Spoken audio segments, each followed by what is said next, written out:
구름 한 점 없는 초여름의 어느 날, 부유한 집의 막내딸 로라는 가든 파티 준비에 한창이었습니다.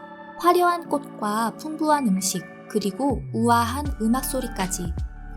그야말로 완벽한 날이었죠. 이웃에 사는 가난한 짐꾼의 사망 소식을 듣기 전까지는요. 로라는 파티 중지를 고민하지만 그녀의 어머니는 고개를 가로젓습니다. 넌 참 엉뚱하구나. 그들은 우리의 희생을 기대하지 않아. 뉴질랜드 출신의 영국 작가 캐서린 맨스필드의 단편소설 가든 파티는 상류층 소녀의 심리 변화를 다루고 있습니다. 이 소설은 20세기 단편소설의 정수라고 불리기도 하는데요. 선명한 빈부격차를 통해 인생의 한 단면을 효과적으로 보여줍니다.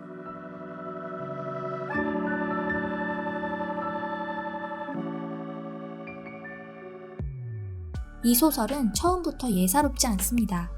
어떠한 설명도 없이 엔드로 시작하죠. 이야기의 경계가 무너지고 독자들은 이렇게 좋은 날 등장인물이 무엇을 하는지, 어떤 생각을 갖고 있는지 더 수월하게 빠져듭니다. 날씨 소개에 이어서 영국 상류층 쉐리던 가문의 막내 로라가 등장해 파티를 진행합니다. 준비는 순조로웠습니다. 분홍색 백합과 먹음직스러운 크림퍼프가 가득했고 초록색 옷을 입은 악단이 자리를 잡았습니다. 로라는 파티 천막을 설치하는 인부들을 보며 호감을 느끼기도 합니다. 이 소녀에게는 계급 의식이 없기도 했지만 주위에 이렇게 부지런히 일하는 남자는 아무도 없었기 때문이죠. 그런데 파티 직전 비보가 날아듭니다. 길 건너에 사는 짐꾼 스콧의 부고 소식이었습니다. 충격을 받은 로라는 파티를 열 수 없다고, 열어서는 안 된다고 생각합니다. 즐거운 음악과 웃음소리가 초상집에 들릴 게 뻔했으니까요. 어머니, 우리가 파티를 열면 안 되겠죠? 악단과 손님들이 오잖아요. 파티 소리가 그들에게도 들릴 거예요. 쉐리던 부인의 반응은 로라의 생각과 달랐습니다. 로라에게 벨벳 리본으로 장식된 화려한 모자를 씌워주면서 그들은 어차피 우리의 희생을 기대하지 않으며 사람들의 기쁨을 망치지 말라고 얘기합니다. 설득에 실패한 로라는 문득 거울에 비친 자신을 바라보는데요. 매혹적인 소녀의 아름다움에 도취되고 맙니다. 그리고 파티의 주인공이 되죠. 결국 예정대로 진행된 가든 파티는 성공적이었습니다. 그런데 파티가 끝나자 쉐리던 부인은 이렇게 말합니다. 그 불쌍한 사람들에게 이 완벽하고 훌륭한 음식을 보내도록 해요.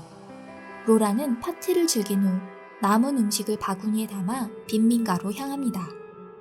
반짝이는 드레스와 모자는 길 건너편 동네와 어울리지 않았습니다. 사람들의 시선은 따가웠고 로라는 자신의 모습을 감추고 싶었죠. 문 앞에서 빵을 전해주고 이곳을 떠나고 싶었지만 집 안에까지 들어가게 됩니다. 로라는 가난한 짐꾼의 죽음을 정면으로 마주하는데요. 그의 얼굴은 뜻밖에도 성스럽고 평화로워 보였습니다.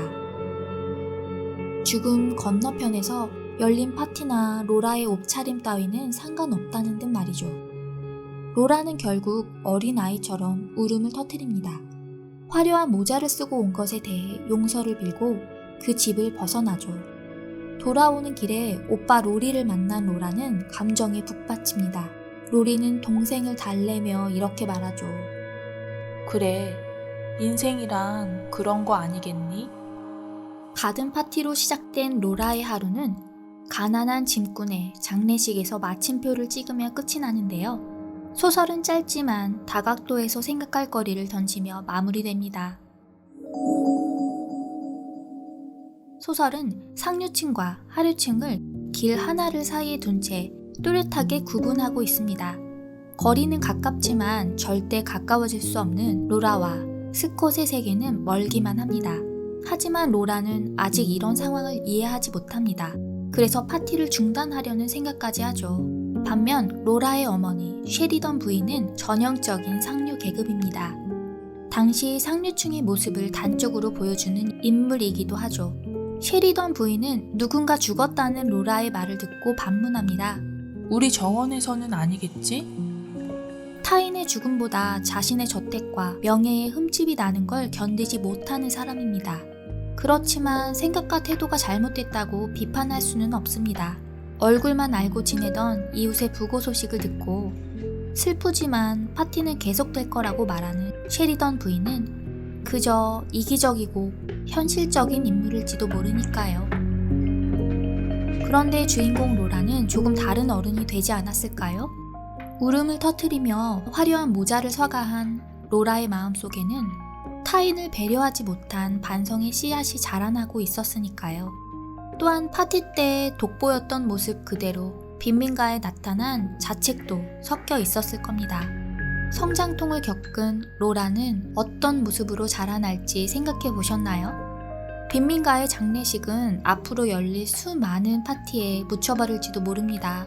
하지만 또다시 같은 상황에 놓인다면 화려한 모자는 벗어버리겠죠. 로라는 유일하게 길을 건너 스콧의 세계로 넘어간 인물이니까요. 또한 이 소설에 대해 흥미로운 해석이 있습니다.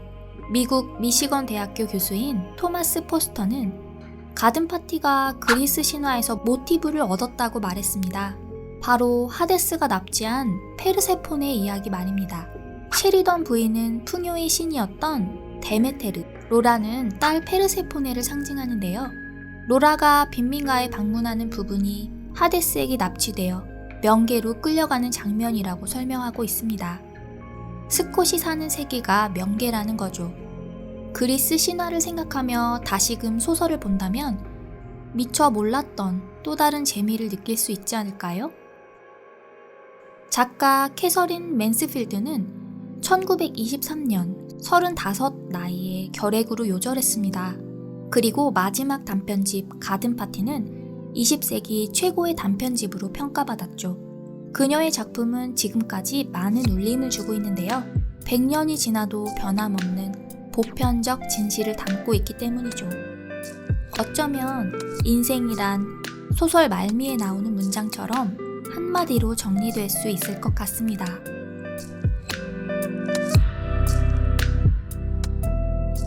지금까지 가든 파티였습니다.